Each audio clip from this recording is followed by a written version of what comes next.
I'll just start us off with a question for each of the panelists, and I think we'll open it up to the audience fairly quickly. Brigitte, you spent 3 years developing the SIB. Would you do it again, and what would you do differently? Thanks, Nadine, for that really hard question, because it is complicated. It is very complicated. But before I answer, I'm going to be bad. I want to give a shout out to the Mainstay staff who are here. And I want to give a shout out to Matt. Matt, who is in the movie, is here, as well as John.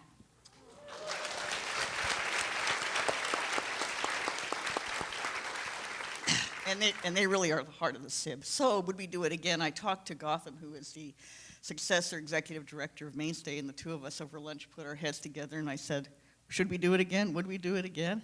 And it's a complicated, qualified yes. And the qualified yes is, believe it or not, we still live in the marketplace of ideas, and government can't figure out who to invest in, and doesn't know how to invest in risk in new ideas. And all of a sudden, social impact bonds become this thing that all of a sudden government that since probably mid-1980s said, wow, business knows better, the private sector knows better, we may debate that, but that's the ideology that's taken hold. And so if you're a nonprofit with a great idea, brilliant staff, and commitment to outcome measures, you put your hand up and you'll say, yeah, we'll do it. But the experience over the last just under 5 years, like really it's just been close to 5 years of process, it's got to be faster. And quite frankly, they got to put some serious money on the table to enable the nonprofit to meet head-to-head with business in order to protect and preserve the integrity of the great idea, because the pressure will be to compromise it. Cameron, we saw in the film how important it is to choose the right metrics in order for a SIB to function properly. So the SIB that you studied in the UK ended up counting deportation of undocumented homeless people as a success. So how would St. Mungo's, which is a reputable nonprofit, how would they agree to that? How did that happen? Well, it's one of the difficulties in studying these things is the lack of transparency. I mean, it's very difficult to find out exactly whose idea it was. And you've got this intersection between the people who really understand what the problems in the field, like Brigitte, and people who've got a lot of money.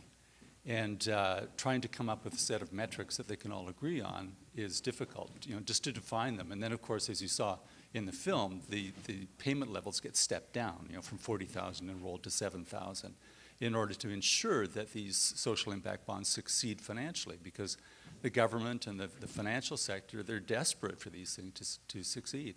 So in choosing the metrics for the St. Mungo's bond, one of the most problematic ones was what they called reconnection to country of origin, right? And you can smell Brexit in that, right? So the theory is that their problem is they lack a social network. Where is their social network? Back where they came from. And we identified this early on. It didn't take a genius to see that this was potentially problematic. On March 5th of this year, the news came out that there were members of the St. Mungo's staff walking down the street with the UK equivalent of ICE, right? So the Home Office deportation units, trying to identify people who didn't belong there to get them sent back. So the potential to take the best intentions of people working in the social sector and pivot them to other agendas is immense in these. And we have to be very, very careful with what we're doing politically in this. Luisa, from OPSEU's point of view, is there any condition under which nonprofits should be working with private capital investors in order to deliver social programs? Simply stated, no. That is our view. There's so many things to be said. I think there's fundamentally an inherent contradiction with investor billionaires who've profited from the last 30 years of neoliberal policies, which are political policies. So they've profited from lower taxation, deregulation, globalization, and the hollowing out of the public sector. And now they're presenting themselves as the saviors that can get rich off solving the very social problems that they've contributed to. And I think this is, I think that the elephant in the room here is, this is a moral question. And for the heir to the Hyatt fortune to dismiss the question of whether the rich are entitled to further profit from interventions in the lives of largely the poor is a moral question. And no, sir, it is not a silly question, as he says. It's wrong. And we have to reclaim this frame. This is a fundamental issue in so many ways as to why we've given up on our governments. Well, there's 1 million workers in the province of Ontario that work in places like Mainstay. You're nonprofits. And if you look at the struggle that nonprofits go through to get grant funding, piecemeal funding from the province, from the City of Toronto, it's really hard to continue with those programs. And so there's a reason why these vultures are coming with these solutions to say, we'll save you. But you know what? I mean, this is about democracy, and they've taken a democratic idea, the wealthy Sir, forgot his name, and said, well, we're about democratization. Actually, you're fundamentally undermining the social contract. There are fundamental values that determine what the public good ought to look like, and that belongs to us, the citizens. It belongs to individuals like John, who is able to benefit from housing. It belongs to the workers who are never mentioned in SIBs. They're absent. They're completely absent. They often bear the risk. They bear the risk, and they're going to be growing an informal economy. And so fundamentally, these are moral questions because altruism, solidarity, civic participation, this is what society is about. And when you introduce financial incentives, you fundamentally undermine those values. And those values are like muscles. If we don't exercise them, they atrophy. So unequivocally no would be the stance of, me personally and the public sector union that I represent.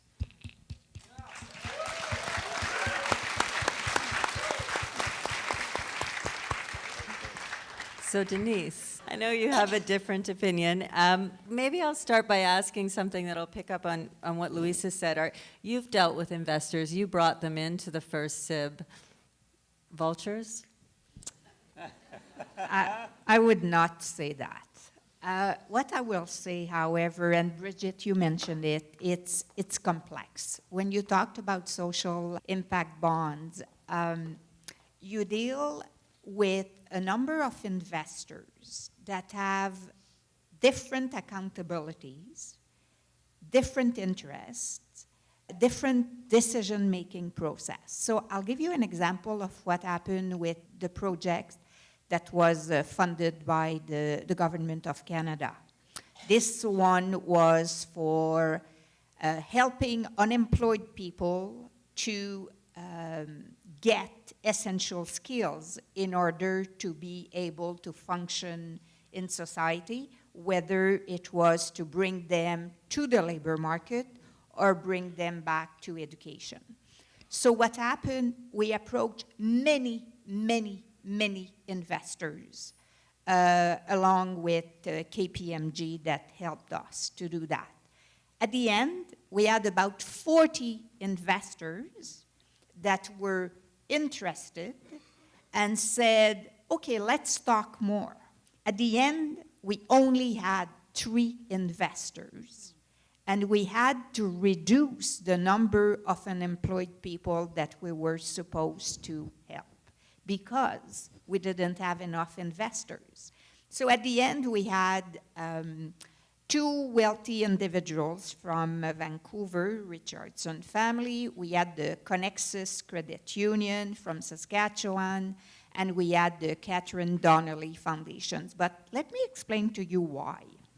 In many cases, the investment policy that those had didn't fit with the social impact bond. And in order to change it, it took time. But we had very short timelines. So all that to say is that although there is this potential to generate revenues, there are many investors that hesitate because they don't know what it is all about, they don't get it, they don't understand. And at the end, the 3 that did it with us, they were, I call them visionary people, that were willing to take a risk and take a chance And at the end, they were right to do it. Maybe we should take some questions from the audience because I think we have about 15 minutes. If anyone has a question. Got a question here on the lower level. Given the amount of time it's taking to create, I'll say it nicely, an artificial money transfer between the private sector and the public sector, why wouldn't you just do the job that democracy elects officials to do? Like, I don't understand why we're trying to monetize the social contract. I mean, it's not an option. This is how democracy is built. If I may, and people may completely disagree in the room, at the end of the day, I believe it increased the envelope that allow you to do more than what the envelope is, unfortunately, because the envelope is not getting bigger. What about cooperative societies where other human beings voluntarily support and participate with their neighbors? So maybe invest the money in creating neighborhoods instead of flipping houses and condos and buildings so no one lives in a neighborhood anymore. Maybe that's the piece about what policy at the government level has to do, which is reinforce the social contract and support human beings supporting human beings, not waiting for some nice white guy with a bunch of money to show up.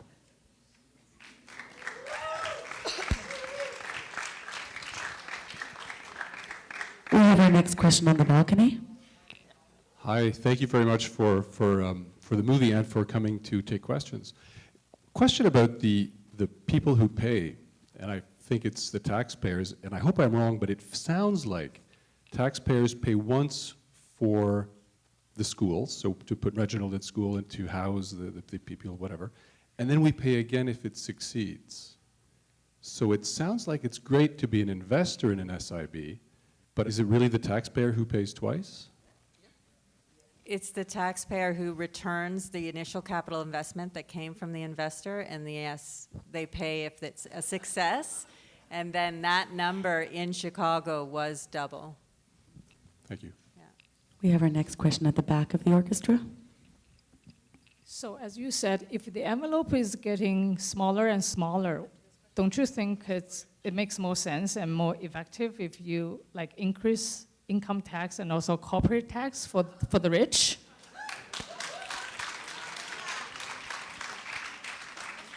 Well, one of the things we heard in the story from the Trillium Foundation is that setting these things up allows people with wealth to opt out of investing in these things. And if we have taxation for the funding of these programs, that's a wealth transfer that we know very well works. So all of this stuff is predicated on framing the issue as these things wouldn't happen if we didn't have social impact bonds. And that's simply not true. We have done that before. We have done these things before, like preschool and kindergarten and public education, through taxation and redistribution of income. And if you eliminate that, then the social impact bond begins to make sense, but only if you eliminate that. So my dear friend who said, what about everybody paying more taxes? Are we paying attention to the election that's going on in Ontario and the drive to lower taxes? So we live in a complicated world where we've lost confidence in government. We've lost our eye on the prize. All of that may be true, but for an agency like Mainstay and others who are getting into putting up their hands and say, pick us for the social impact bond, we do want to go to scale. And government is reluctant to take risks. And I want to give a shout out to the City of Toronto because they saw what we were doing in our little experiment, but the scale that they were willing to fund was up to 30 individuals who were homeless for 5 years or more. And we couldn't get attention of the bigger government. And when they were interested in social impact bond, we said, okay, let's bring the spotlight to at least draw the attention that in another way, we have to push social services to work more effectively and harder. And I hate to say that because I admire all of my colleagues, but we have to figure out how to get government to pay attention to investing in real money for measuring outcomes and trying to figure out what works, not for the sake of the government and not for the sake of the taxpayer, but for the sake of individuals who are pushed to the outside And somehow we've got to figure out how do we show them that if they take the risk, and I mean it, if they take the risk of buying into social services, we've got to deliver the results. I think we have one more question from the balcony. Hello? Hello. So back in here in the corner. So I have a question. Has there been any talk about a social impact bond fund? So instead of, say, a handful of investors investing in social impact, thousands. So for example, if you have social issues in Toronto, what about thousands of citizens of Toronto investing in these social impact issues? Has there been any discussion about this? Maybe I can address part of this, because at one point, I have to tell you, I was very discouraged when we couldn't find investors. And at one point, I thought, okay, maybe I'll put money in this, you know. But then I discovered that the amount of money that I needed as a backup, okay, I needed to have $5 million, and I didn't have that, of course. And so I don't think there are mechanisms right now that allow this type of potential crowdfunding, but it doesn't mean it cannot be done. I also want to mention one thing, because you may think that the investors we had made money. Not yet. In fact, they were reimbursed at 96% of their investment so far. Because when we finished the program, we needed to test, because everything is about outcomes, as we've heard in the great movie of Nadine. And what happened is that there were some individuals that didn't make the mark. So because of that, the investment back was only of 96%. And of course now, after a year of having received the training for essential skills, if they have maintained it and if they have done better, then there's still possibility for those investors to get some of their money back, that 4% that is missing. I thought I would mention that because at the end of the day, the investors, they take a risk. The answer to how can people invest in services is through your taxes. Right. We have a system. I think the very disturbing aspect of this conversation is what was said in the video and the repetition that the envelope is what it is do we accept the given, or in terms of exercising our citizenship, do we say, what do we think is possible? Do I accept the frame that I've been given, or is my responsibility as a citizen to dream about what's possible? And it's not a dream. I mean, we have a federal liberal government that for the first time decided to go out and get elected on running a deficit. That was historical. And now we have two other parties that are doing that provincially, are saying, we're okay with deficits, and one party saying, we think taxes needs to go up for the wealthy. I think part of it is having the political courage to say, systemic issues, which clearly your film says, are not intended to be solved by SIBs, and yet social problems are precisely systemic. Mm-hmm. And the only way we get at addressing systemic issues is through politics. But again, SIBs usurp our power. They replace political decision-making with commercial transactions. And it's really fundamental that this is a battle. And as he so seductively says, the revolution is happening and is marching onward. And if you don't jump in with these innovative, wonderful new SIBs that are going to save us, you're missing the boat. And I think the challenge is whose revolution is it? Because a billionaire investor doesn't get to decide what the public good looks like.